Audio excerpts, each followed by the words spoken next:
Si Sir Gray. Si Sir Graham is 5'7", 5'8". Ganon yung height niya. 5'7", 5'8", 5'9".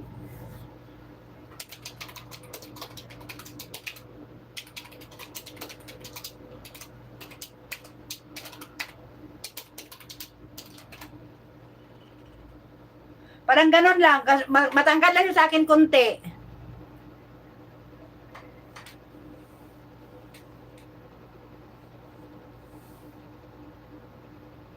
Ah! Ano ba yan? Gusto ba magkatuluyan pa kayo ni... Oh! Hoy!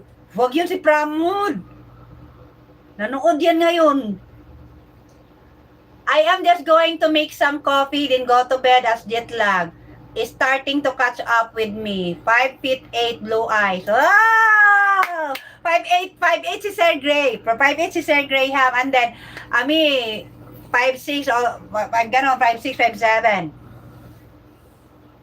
5'7" tayo, Dave, now 5'6". Oo. Then 5'8" blue eyes is, blue-eyed si Graham. Graham is blue-eyed. I don't know if it's a deep blue, because I cannot really see from your pictures, Graham, that you have a deep blue eyes or just light blue eyes, ocean blue, or light blue. You know, there's a lot of shade of blue, but I think if you're telling me blue eyes, so I think it's deep blue. Oh my God, that is very unique. Deep blue, you know, deep blue, because usually the usual blue eyes is like it's not really that blue. You know, it's not really that blue. Mas bagay kay sa'yo si Gray. Okay. One is dark blue, the other one is crystal blue. Ah, you have two colors?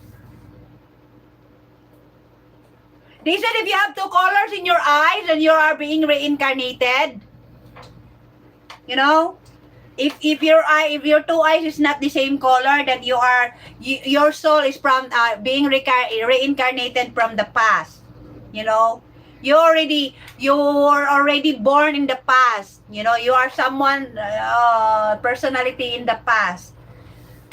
You know, I've seen a movie like that. Well, Graham here, he said that he's just going to make some coffee to go to bed as jet lag starting to catch up with him. So, ngayon pa ni Sir Gray, nafe-feel yung jet lag niya. You have two different blue eyes. Oh, really? Yeah, they said.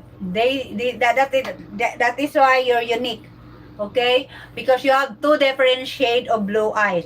The other one is deep blue and the other one is light. 5'6" ka na po, kay 5'5" ko. Ha? Tangkad. Kasi tangkad na today, parihara man ta. Nanghawi na akong paaday. Nanghawi na akong paa mo, inani na akong posisyon.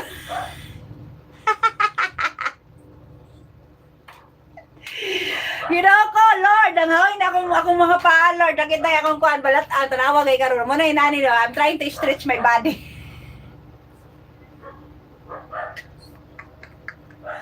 Kulang na lang mga plus ako diri sa tubangan ninyo, day. Mga plus ako karon to, nangita na ako ka plus diri, sakit na akong likod. Yeah, I think that is why everyone stares at me in PH. Yeah, because you're very unique and gray. Yeah. That's why everybody's staring at your eyes, baby, because it's very rare to have you know, it's very rare to a person with two different shade of eyes, just like the animals, right? And then yeah, it's very rare for a person to have two different shade of eyes, just like yours. The other one is dark and the other one is light blue. So of course, people will be curious if they will see you. You know, they will be curious, like they will be running a lot of question mark in their head when they look at your eyes, especially when it's not paired together. You know, even me, if I see you, I will be staring at you. I will be staring in you. I will be staring at